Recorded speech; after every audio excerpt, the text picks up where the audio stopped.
All right, beautiful. All right, joining me today is a man who has become one of the central figures in college wrestling, both through his program at North Carolina State and the National Wrestling Coaches Association. Oklahoma State alum, North Carolina State head coach Pat Popolizio, also known as the Skip. So thanks for joining us, man. Thanks for having me. So first and foremost, obviously things are crazy right now, right? I mean, everything with COVID-19, the virus, quarantine, all that fun stuff. So how are you guys, in Raleigh, you and your coaching staff, how are you guys approaching it? What has this past, 6 weeks been like for you? Yeah, weird times for sure. I think everybody's going through it, and not the norm for us. Obviously right now we'll probably be on the road recruiting, having visits here on campus, and obviously freestyle. So all that came to a halt. We finally got our dead period, but not kind of the way we all want it. But yeah, this is a good time to reflect, evolve, work on some skill set that, as an individual and as coaching staff, it really gives us a lot of focus right now on what, when things do get back to normal, what it is we want to get better at, what we want to do. And that's what we're working on here. We're challenging our guys as much as we can to do the same, technically, mentally, strength-wise if they can. There's so many things that go into just being better as a person, and then obviously wrestling as well. Yeah, so, you mentioned obviously being better as a person, and, I know that's one of the big things that you guys push down there is the holistic approach, right? You want to be a good student, good athlete, and just a good human being. And, Hayden Hidley is the face of your guys' program, right? Both on and off the mat. Anybody that's ever met him, one of the most personable, just down-to-earth people you could meet. And he recently was named ACC Scholar Athlete of the Year, across all sports. So talk a little bit about that and just what Hayden provides for you guys. Yeah, that's true leadership right there. You got a guy that's extremely motivated to be the best in all aspects in life. It's springboarded our mentality here. It was a perfect time for him to come in. We've been working hard behind the scenes to brand our program, and then you get the perfect fit, and it just escalates success fast. And it's been contagious. He's been out in the front. Obviously, his results speak for themselves, but he's really kind of challenged the rest of the team academically. And if you look, we've had 6 guys that were all ACC scholar athletes, with Hayden being the number one. I think 6 of them close some into the range from like a 3.2 to a 4.0. So we've really raised that bar academically, and want to continue to put the results up on the mat as well, and be great at both of them. And that's what been great having him and his brother here. They've really challenged these guys, and we are in unique times right now, and their leadership still is valuable as well. Our coaches are working hard, doing all unique things we can on video, but those guys have been a big help to it all. Yeah, and you mentioned Trent, Hayden's younger, bigger brother, right? I think one of the things that kind of gets, Trent's got a unique sense of humor, right? And I don't say this in a bad way, but, he's a big, athletic, powerful kid. He's got some meathead tendencies to him with the way he wrestles sometimes, in a good way. I don't think people understand how maybe it's because he's a bigger guy. I don't know. I know Nate Brown, one of my college teammates, kind of said he felt like this too. But I don't think people understand how good of a student, how good of a leader, and how intelligent and well-rounded of a person Trent is. Yeah. No, he to be, at times unique and different. And I think that's what makes for a good team. We're pretty diverse when it comes to personalities and the attitudes on cue with our whole roster. But yeah, Trent, he brings excitement, and you need that when you get in these tough situations and we're getting ready to go to battle.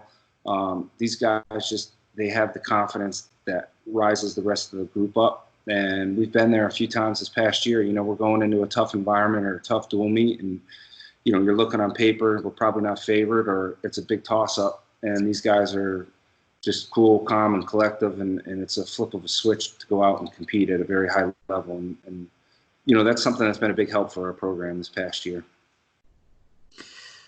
So, one other thing that recently came out that I thought was interesting was and you're involved in the NWCA too.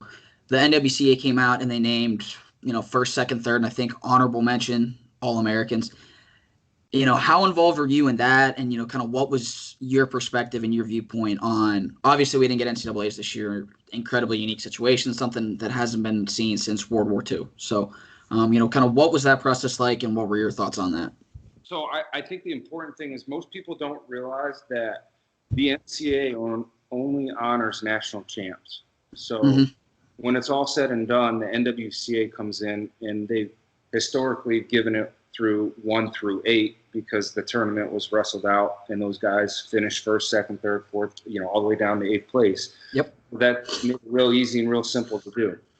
So on a year where you actually didn't have the tournament, the second best thing to do was to go off the body of work that these guys had, because the season is important and these guys wrestled 17 of the 16 dates allowed by the NCAA. So why would you not honor their body of work? And I think the important thing is when they did the seeds. So basically we went off the seeds, right? Right. 8 was first team, 9 through 12 was second team, and then 13 through 16 was honorable mention. Okay. The statistics were 95% of the top 16 seeds past 4 years were All-Americans. So kind of went off the numbers and just kind of rewarded guys off that. I think important to know, coaches ranking came into play on the seeds. So every coach actually had some kind of say in that. When you're sitting there doing a coaches ranking panel and you're submitting that weight class, coaches actually did have an influence on the seeds at the NCAA tournament.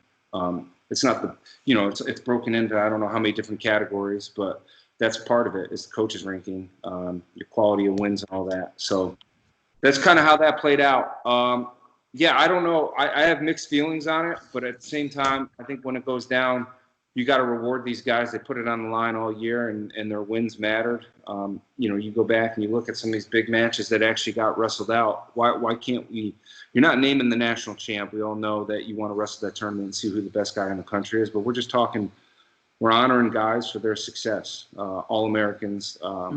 It's the same certificate that they've been given over the last, history of the NCAA tournament with the NWCA. So I think it was an important thing to do. It kind of put the season to rest and allows us to move forward, get ready for, what the future holds for us. Yeah. And for people that might not know, to your point about the NCAA not technically naming All-Americans, I think a lot of people don't realize that, and truth be told, I didn't until I was in college. So I didn't realize this either. But in NCAA's, the 8 guys that stand on the podium, you get the little trophy things, right? The miniature version of the team trophy. And then you guys at the NWCA send out the plaques to commemorate All-American teams. Yeah, and I think, I don't know. If you look at the trophy, I think it just says what place you got. I don't even know if it says All-American.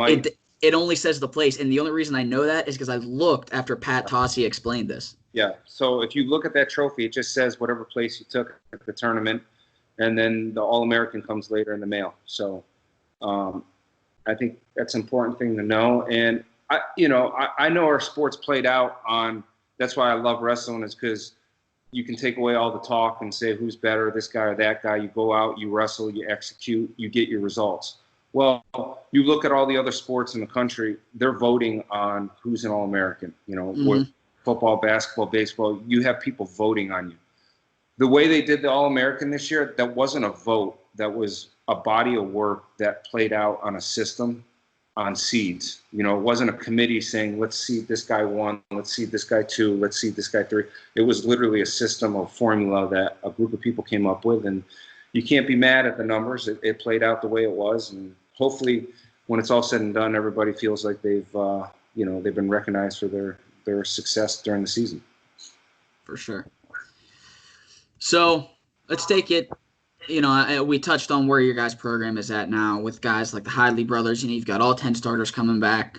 But almost a decade ago, right, March of 2012, you and Nick Gwizdowski and Frank Beasley, you guys were all, Gwiz as an athlete, you and Frank as coaches, you guys were all at Binghamton, and that's kind of where this whole NC State journey starts. So you go to NCAA's that year. Gwiz and Donnie Vincent, obviously, who's now coaching with you, Gwiz and Donnie make the podium. Incredible tournament for you guys. And, your program had only been reinstated at Binghamton 5 or 6 years prior to that, I think.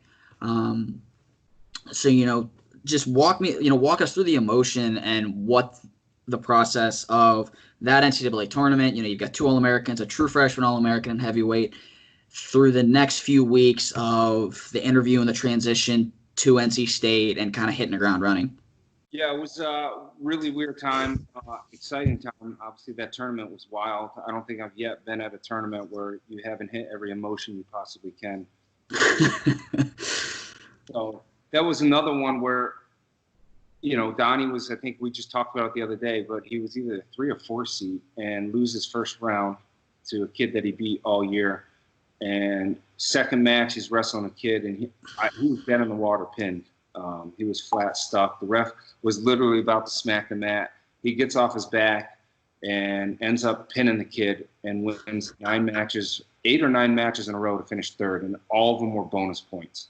So if that would have happened and Donnie doesn't win that match, who knows where we would have played out that tournament and, where life brings you. But it was one of those, I think the bigger thing is he places, Nick places, and we had everybody in that team returning the following year, which we're going to have a really good team going into that next year. And we did. We finished 14th in the country. And, you're a couple points out from, you know how close it is from yeah. Jump is like 1.5 points. But we were really, I don't know, finishing 14th at Binghamton at the time was huge. It obviously opened the door for the opportunity down here at NC State. Got a call. Came down here, checked it out, and this is obviously a place where once you get eyes on the program and you got the vision of, what they were looking to do and the history that used to be here that just needed a little bit of spark, it was a no-brainer, and really it was just a perfect storm coming together to bring the right people down here, and Gwiz was a huge factor in that, and that was one.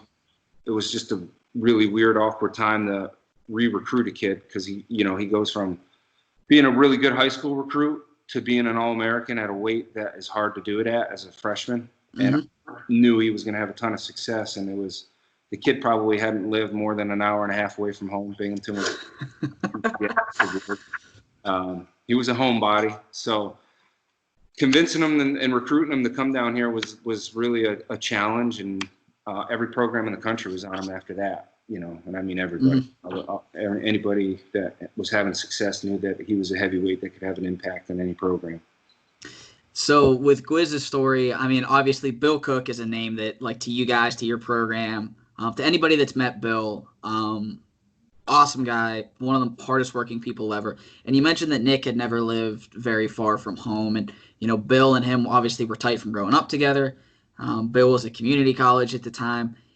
Talk about, not just Bill's role in coming to Raleigh with Nick, but what he became for your guys' program, because he's one of the and a story with a few unsung heroes. Bill's definitely on the list. Yeah. So Nick finally comes down here, checks it out, and he's like, he again doesn't know anybody other than me, and it was a hard sell because again likes being close to home, but he was like, I'm in as long as Bill can be here and wrestle too, or / be our manager, because Bill on the mat at the time wasn't really all that great. So Bill comes down here, we get him in the school. He had really good grades at the community college he was at. It was perfect time because I don't think he was really enjoying where he was at and living. But those two knuckleheads come down here together, and it was, they are big jokesters to begin with, so it started right away with them screwing around and joking. I'm sure you got some good stories out of Bill. But, yeah, Bill comes here, ends up being our manager, traveling everywhere. And basically, as time went on, we wiped out the majority of the team just by process of elimination with some things we were trying to clean up. And Bill was literally our manager, and about halfway through the semester, we were starting, I want to say 9 walk-ons out of 10 weights. So Bill added to the next weight. He's like, I actually think I can beat the guy who's starting at my weight class. And I was like, yeah, I don't doubt it, because it's not too hard to beat anybody in our lineup right now. And a couple weeks in, Bill gets in shape. we threw him out there, put a singlet on there, slapped him on the butt, and threw him on there in the mat, and he was a starter. That's awesome. Yeah, but no, it was one of those. He was a huge factor in as we started to get better. You know, his role changed. He was a guy in the room. He would come in. He would actually be a great workout partner. Again, his skill set wasn't probably to the level to be a D1 wrestler here at NC State, but his work ethic and attitude, and he didn't miss a workout. He would actually win a lot of the runs or be right there in the top. And then he became one of those key roles, you know, when you're at a tournament and you're in the back and you need somebody to keep things loose and keep you kind of relaxed. His role was critical. And still to this day, it's one of those, you know, and if you notice a lot of times when Nick's wrestling and Bill's around, he'll be in the back, and that's kind of the role that he played as time went on. And I could tell we hit some tournaments and we didn't bring them. The guys were tight. We weren't having the success we needed, and you know, it was one of the factors. We were like, all right, we got to get Bill in the back here and just think loose. Yeah, and I mean, in Bill's story, and that's a story for another day, but a kid that at the time had no intention of leaving Boston Spa, New York, and now, you know, got a degree at NC State, a master's at UNC, and then at Georgetown, and is working in Hong Kong now. So it's, you talk about the butterfly effect, right? But another unsung hero, I think, in that story at the same time too was Debbie Yao. And, you know, Dr. Yao, she's somebody that, you know, I wrestled for Pat Santoro, right, who was hired by her at Maryland to do the same thing that you guys did at NC State, you know, literally identical situations. She's got a thing for Pats. Sure, it's funny. But, you know, I know Coach Santoro, he always spoke incredibly highly of her, still to this day has a great relationship with her. Just talk about, and one of the things that he always mentioned was her undying desire to win, to succeed in every way, and that she was just unwilling to accept not being elite. So talk about, you know, your relationship with her and all that she has done, did, and continues to do for NC State. You know, I think she just retired, right? Yeah, a little over a year ago. Okay. Yeah. But yeah, you know, just talk about Dr. Yao and everything that she is and has done. Had a great career as an AD, and obviously has had a lot of success to get where she's at. Obviously speaks volumes for, you know, the path that she's been able to navigate through college athletics, and to be a fan in the, you know, of our sport, wrestling. That's probably the thing that intrigued me the most, is she actually was a huge fan of Olympic sports. You know, obviously football and basketball are out there in the front lines right now, and it's important that you got a good foundation with them. But to that, having an AD that actually really wanted to build up Olympic sports, that was critical at the time here. And that was a huge part of the success and recipe, giving you the resources you needed. But yeah, she expected you to win. And that's what I liked. You know, I think a lot of people, when you're around that, don't really enjoy it, because it can be a little bit of added stress and pressure to make sure you perform. But I personally embraced that challenge, and it was expected. I know there were several times, I want to say the first year we were given the okay to clean up the program and start building, and then year two, I know we finished last in the ACC, and literally within 20 minutes I got an email from her wanting a huge report and layout of how I'm going to change the results next year into bigger and better things. And my response to her was, can you just give me about 2 more weeks for the NCAA tournament to play out? And that's when Nick and Kevin, I think that was the year Kevin Jack placed too. So we were 2 weeks away from getting her, you know, I guess, blessing to know that we were doing all the right things. But yeah, there were times we were getting ready to wrestle Oklahoma State. All those teams at the time, and anytime we were leaving, she was like, hey, wishing you the best of luck, but I expect you to win. Yeah. And you'd be like, all right. No That's pressure. awesome. So that was her mentality, and I personally like being around people that are pushing the envelope to win. And you know, in return, we do that to our guys. So I understand where it's coming from and why it's expected. And I wouldn't want it any other way. So, you mentioned obviously there was a massive amount of roster turnover, starting 9 walk-ons at one point that first year and everything. There was only one guy that was from the old roster that went on to be an All-American for you guys, and that's Tommy Gant. Yep. And Tommy is somebody, obviously, he's become a fixture on the senior level scene now. But Tommy, I know I got a lot of stories about him from Bill and from Frank as just like the most hyper-competitive human being ever. Talk about Tommy, the leadership and how much he progressed, because, when you guys got there, it's not like Tommy was lighting the world on fire and was around a 12 guy that had almost broken through. Tommy was a guy that wasn't on scholarship when I got here. He had a losing record, didn't start his true freshman year. He had a losing record or a 500 record year 2. But there was just this mentality and work ethic, and I could tell every time he lost, it was devastating. Like, it never changed. When I witnessed that, I was like, all right, I know this kid could be great, because his training in the room was as good as anybody I've ever been around. He was one of those guys that was going to outwork anybody. It didn't matter who came into our room. He was like, I'm going to stay to be the last guy there. And he's one of those guys that literally would wrestle until somebody broke and quit wrestling on him. And I was like, okay, we have something we can build on here.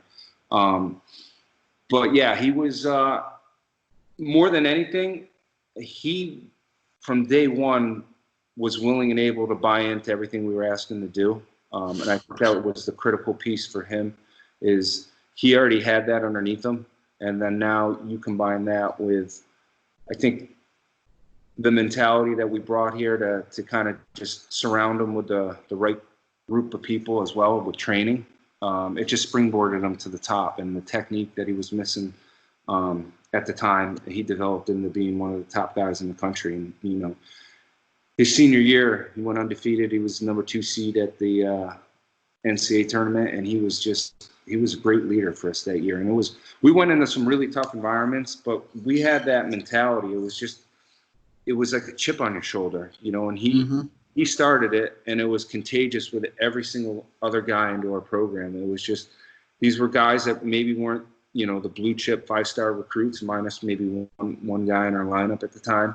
And they just felt like they had something they had to prove, and they weren't going to get denied, and they were going to get, the notoriety that they wanted by winning with this attitude. And it was fun to watch. I mean, it was awesome. Some of the most motivating guys I've ever been around. They pick you up. It was one of those, when you're in a good culture and a good team, those guys will pick you up. Because as a coach, not every day you're going to come into that room and you're going to be on point every day, or maybe you had something, and these guys would give you positive energy. And it was kind of where we're at right now with this team, this last year's team, and moving forward next year's team. That energy, that positive attitude, you can just walk in and it makes the hair on the back of your neck stand up, because you can feel just the intensity and the drive from these guys.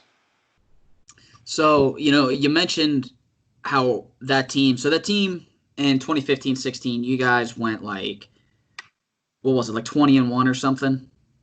I think we were 23-1. Okay. And you won in Iowa City and in Stillwater. You had wins in Carver Hawkeye and in Gallagher-Iba. At what point, in the year prior to that, Gwiz had won his second title. Kevin Jack was a true freshman All-American and everything. So it was happening, right? You'd finished 19th the year before as a team at NCAA's 2 weeks after getting the email from Debbie Yao and everything. But at what point was it, leading up to or during the 2015-2016 season, that you guys kind of looked around and went like, hey, we really got something here? You just saw the progress being made. We had a really motivated group of guys that were training at an elite level.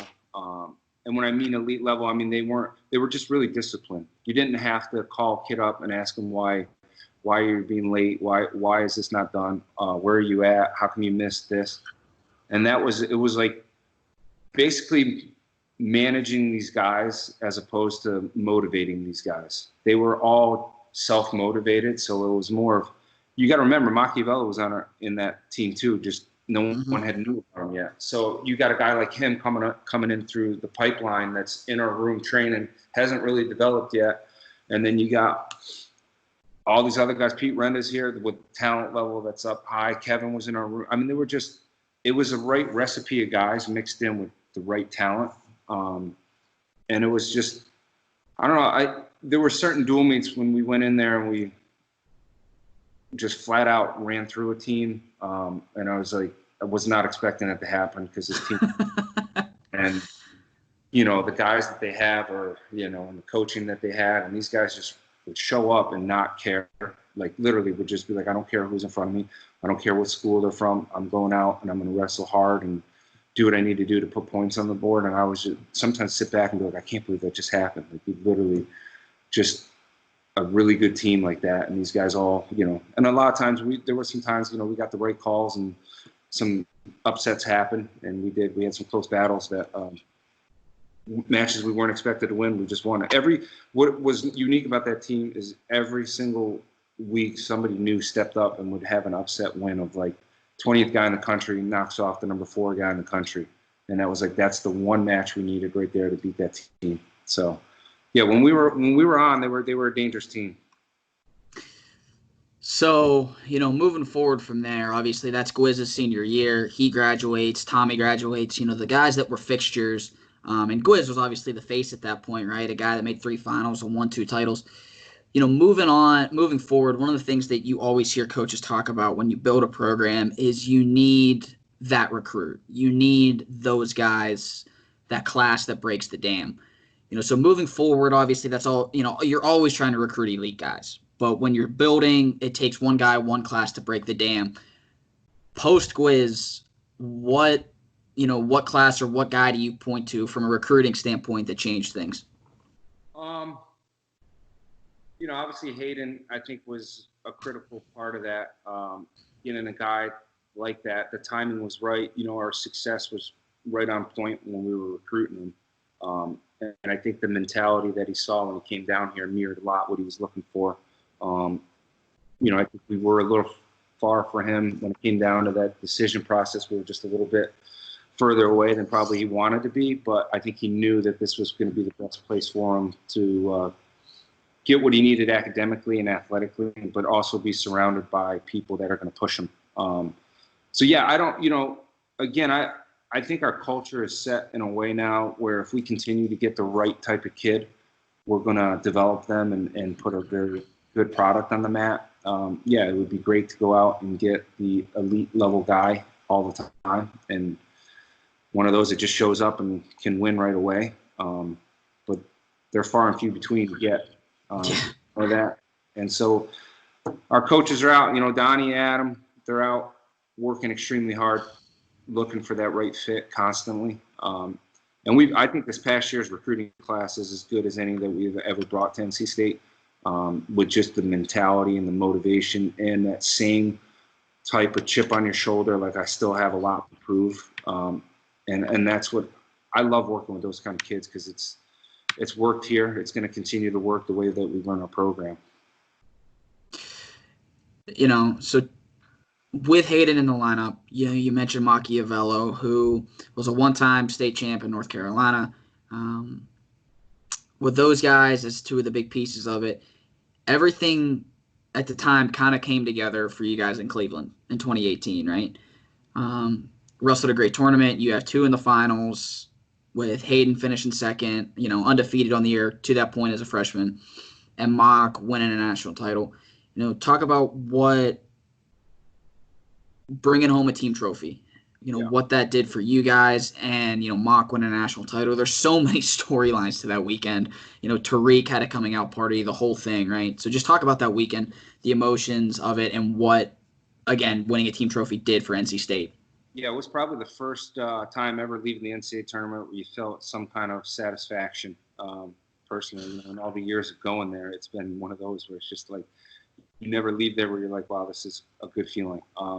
But no, to bring home a team trophy, I think it just really gave confidence in everything that we were doing here. And I don't mean that just as coaches. I'm talking the athletes and the support from our fans. It really got contagious, and the people who've been backing it financially, it was like, give us some time to show that we're going to get this done. And now it's easy to have those talks with people, and for recruiting wise too. You produced national champs, All-Americans, and you can bring home a team trophy.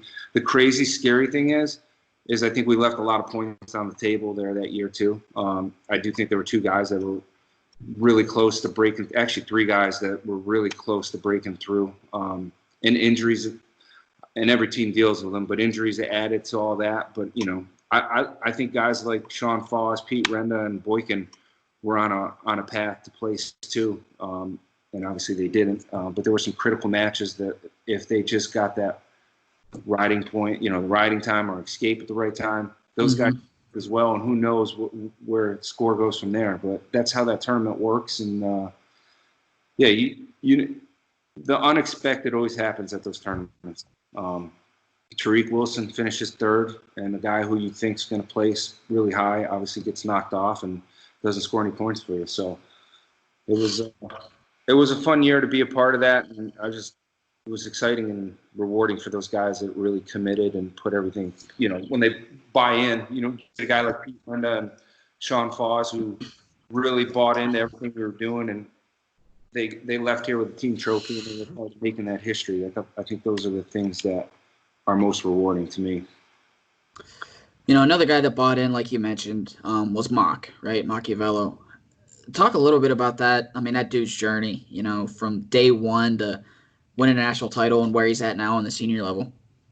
So Mock, watched him wrestle in high school, and I was like, this kid's going to be really good. He's, really big, strong, athletic kid, but does not know how to wrestle at all.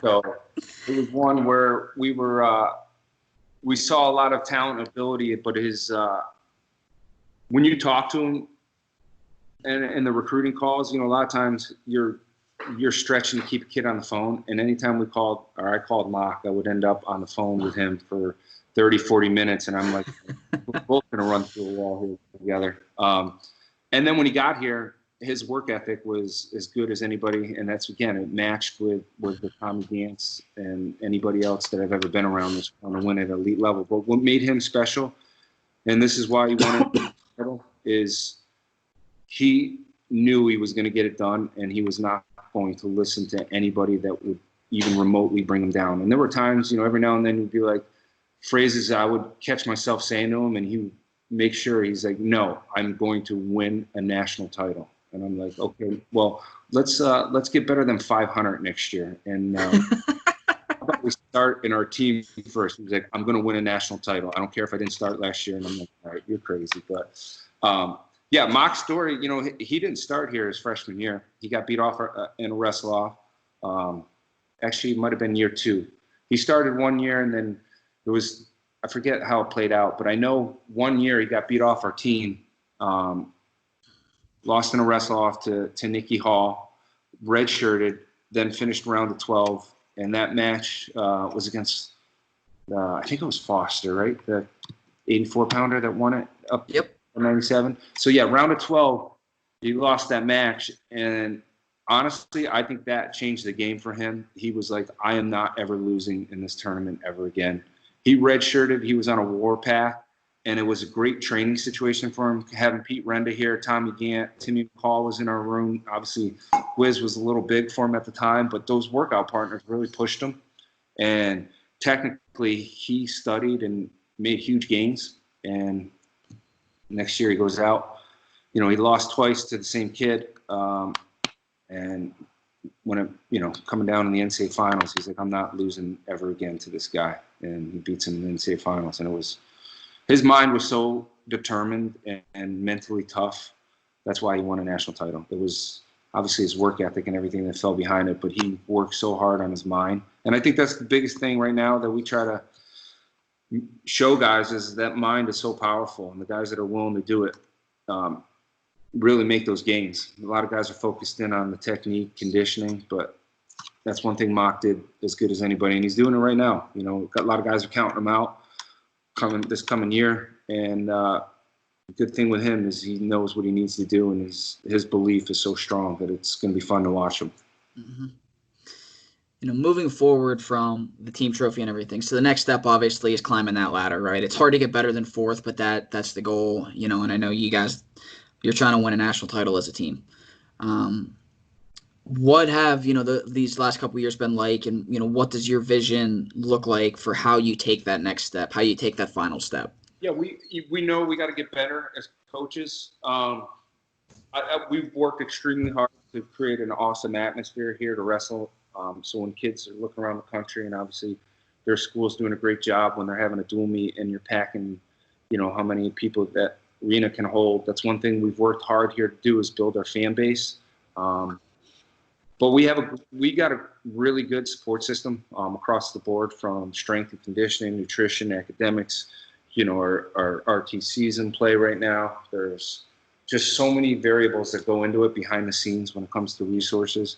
And then the biggest thing is having a formula for it. You can have all these things, but if you can't put it together and actually have a plan for a guy, you're wasting a lot of time. So we try to, as coaches and as somebody that's in charge, try to continue to get better, because if we're not better, our guys aren't going to get better. And we know that next jump's probably the hardest jump, as you get elite. And that's as an athlete, as a coach, if you're the third guy, number 3 guy in the country, to make that jump to the number 1 guy in the country, that's as hard as being, the 20th best kid trying to be the 15th. That jump's not as hard.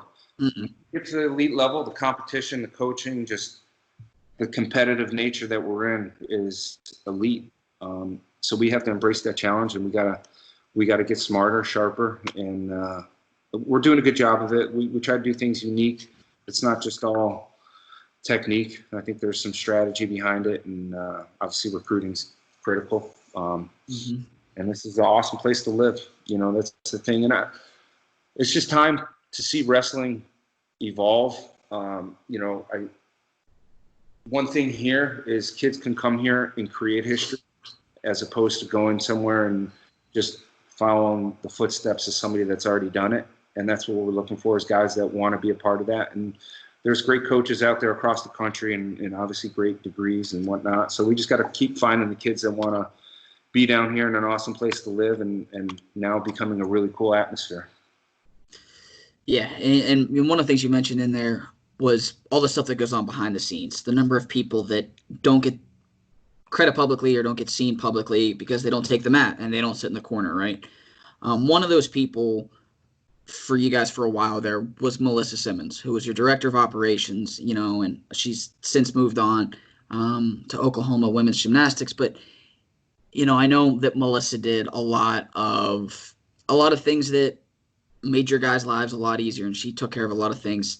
Talk about what she meant to your guys' program for all that time, because I know that she paved the way for a lot of other people to be directors of operations. A lot of programs, when they justify to their athletic director, hey, we need the funding for this position, this is what can happen, and they point to Melissa and say, this is what a good one can do.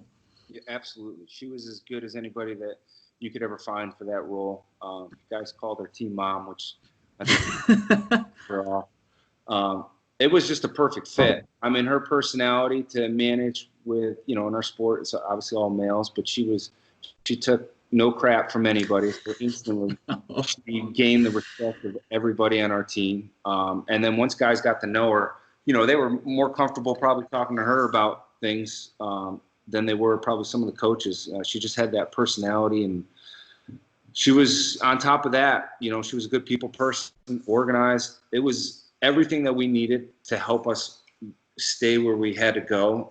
I think we all learned a ton from her, and without a doubt, NC State Wrestling would not be where it's at today with her coming through our program and helping us elevate, just everything that we had to do. And it was a different outlook.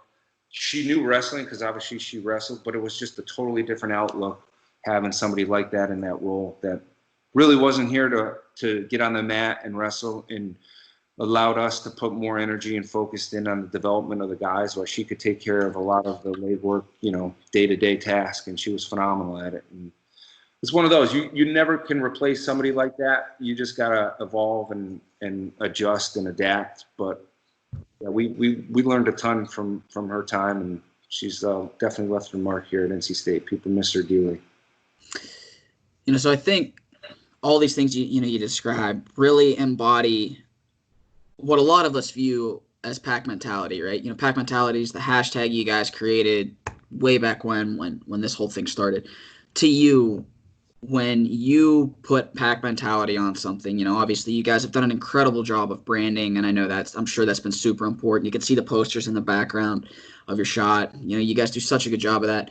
What does pack mentality mean to you? It means a lifestyle. It means finding a kid who will do the things you ask them to do in the recruiting process. It's easy to sit there and tell a coach, yeah, I want to do this, I'll be that. They give you a good pitch, but how many of them are actually willing when they step foot on campus to do it? Right. And I promise you, those are the ones who are going to leave here, wherever they decide to go. They're going to leave with a national championship, and if they fall short, they're going to get an All-American status. It's very difficult to find a disciplined kid that will do all the things you ask them to do in the time we're in right now, especially being in college, being away from home. And yeah, we expect and demand excellence from our guys on and off the mat. So that is just a complete package. And we have, we've had them year after year. We keep getting guys that you're just like, wow, it's going to be hard to replace this guy's leadership. And next thing you know, you find a kid that's got very similar skill sets that can come in here, and they're just a great kid, and they do all the right things, and their GPA is on course. And people, when you look, people are coming to our matches now because the athletes that we have within our program, there's people coming here and they want to support them because they're like, I had an interaction with this kid or that kid, and I fell in love with your team, and I want to come out and I want to actually support them. No, that's awesome. And then another, to pivot a little bit, but another one of the packs, the groups that you're part of, I mentioned it earlier, you're an Oklahoma State alum, right? You wrestled in Stillwater and everything. And one of the things that I think is so cool, there's, I think, 9 or 10 of you guys now that are head coaches with Chris Pendleton getting hired. I think it's Coach Smith plus 9.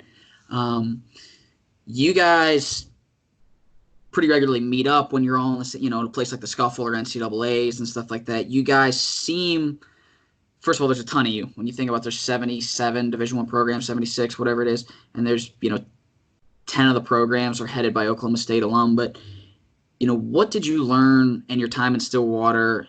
How tightly knit is that group? And do you guys still talk and learn from one another as things go? You're running all types of different programs, everything from Kevin Ward at Army West Point to you, to Coach Smith, to Pendleton getting hired out there at Oregon State. So you cover the whole country. Just talk about what being part of that fraternity is like. Yeah, it's been fun to watch over as time has gone on. These guys are all getting their opportunity now, and it's pretty crazy to think that there's that many guys that have come through that program. And at the time, I didn't really realize what it would mean to be at a school like Oklahoma State, stay in this industry, and then have that bond with those guys. I just think it's one of those, and you had the chance to wrestle at one of the schools that has great history and tradition. Mm-hmm. It just does something to you that you take some pride into. And then it's a great common bond that you have with those guys that all went through that. You can relate with them on different situations, and it's always nice to have people that if you do need advice on something, we've all come across different situations. Maybe it's the first time me going through something and you need some advice on how to deal with it. I always keep the door open, and I tell those guys anytime they need advice on anything, you can call, text, email. I think that's the one thing that we do a really good job of is communicating when needed. Everybody's just a phone call away, but there is a really good support system. And now, first we go to the national tournament, and we started this tradition of having dinner. And it probably was 5 or 6 guys. Then it was 7. Then it was 8. Then it was 9. I think the table's getting pretty big. We might have to. We were supposed to all meet up. Obviously with the NCAAs not happening this year, we all had reservations to go to dinner that Tuesday night. So I got to charge. I'm going to move this because I got to charge this, but we're good. Yeah. All right. So one of those guys obviously is Coleman Scott. He's right down the road at North Carolina. He's done a great job of building UNC up, similar to what you guys did, obviously in his own way, but to building it up at UNC. And I think that's kind of mirrored the ACC, right? You guys have become, if you want to talk about the quote-unquote average team, you got you're a 6-team conference, and 4 of you guys were in the top 10 this year. What's it been like? The ACC has just exploded the last 5 years, right? With you guys taking off UNC. I think Virginia Tech, if you talk about being up in the top 10 or so, has probably been there the longest, from the Dresser days. But talk about the rise of the ACC. Yeah, that goes back to the coaches that are in this conference. And they've done a phenomenal job with the recruiting, just the branding of their programs. And what it's done is it's elevated the game for everybody. The old saying, iron sharpens iron. I think that's obviously something that's happened here in this conference because of the notoriety that these coaches have brought, and which is bringing in some higher level recruits. So everybody's reaping the benefits of that, and it is becoming really competitive. And what it's doing, when we wrestle in these dual meets and the matches are a lot closer now and the competition is that much tighter, it's going to prepare us even more as we get to the national tournament. And that's what I do like about it is, this year our UNC duel, we almost had 5,000 people to it. And that's because that's credit to their success and how good they've become as a program. We wrestle Virginia Tech, same thing. We've got a really good group of people coming because they want to see high-level wrestling here and high-level sports. So it's showing because of the work that they're putting in, and it's been real healthy competition too. Sometimes you get in these rivalries and they can become a little nasty, but these guys have done a really good job keeping things professional, positive. And it's funny, I got a text from Coleman today because we're both born on April 19th. So, Oh yeah. Wish me happy birthday. So I think that's where we're at as coaches. We all want to win. We get that. And there is probably a time where it gets really crazy competitive and there's no friendships at that point. But when it's you're around really good people too. Even though you're competing against them, it's good quality people that you're competing against. So it's been healthy, and I think it's been good for wrestling. Awesome. Well, hey man, I think that's pretty much all I got. I think I've chewed up enough of your. My battery on me. I know, man. I'm chewing up time on your birthday. I'm killing your battery. I'm getting ready to jump in the sauna, so we'll be good. Oh man, you got an at-home sauna, huh? Yeah. What do you got? You got an infrared one, or you got a legit one? Gotta have the water on the rocks. I'll have it up to about 220. Sweating it out, man. I respect it. An hour ago, so it should be nice and warm. Nice. Well, hey man, you got anything else for us? No, I appreciate everything you're doing. It's people like you that are obviously helping promote our sport. It's a time we need it more than ever. We got to lock our heels in the ground here as far as programs go, promote, keep wrestling relevant by the dual meets and just good storylines. So you've been doing a good job helping us all with that. Appreciate it. I got one more thing though. What are the odds after quarantine that we shape up the beard and it becomes a thing? I don't know. I originally was saying I'll keep it until we started training, and now it's getting way too long. Too white. There's way more white in here than I want, so I might have to trim it up or shave it. As Nick says, he always teases me, and you look way older with the beard now. And I tell him, well, it's wisdom, man. Get used to it. All right, man. Well, hey, I appreciate it so much. Happy birthday again. Obviously, you're welcome on anytime, but good luck, stay safe, and I'm sure we'll talk soon. All right, appreciate it. All right, take it easy, Skip.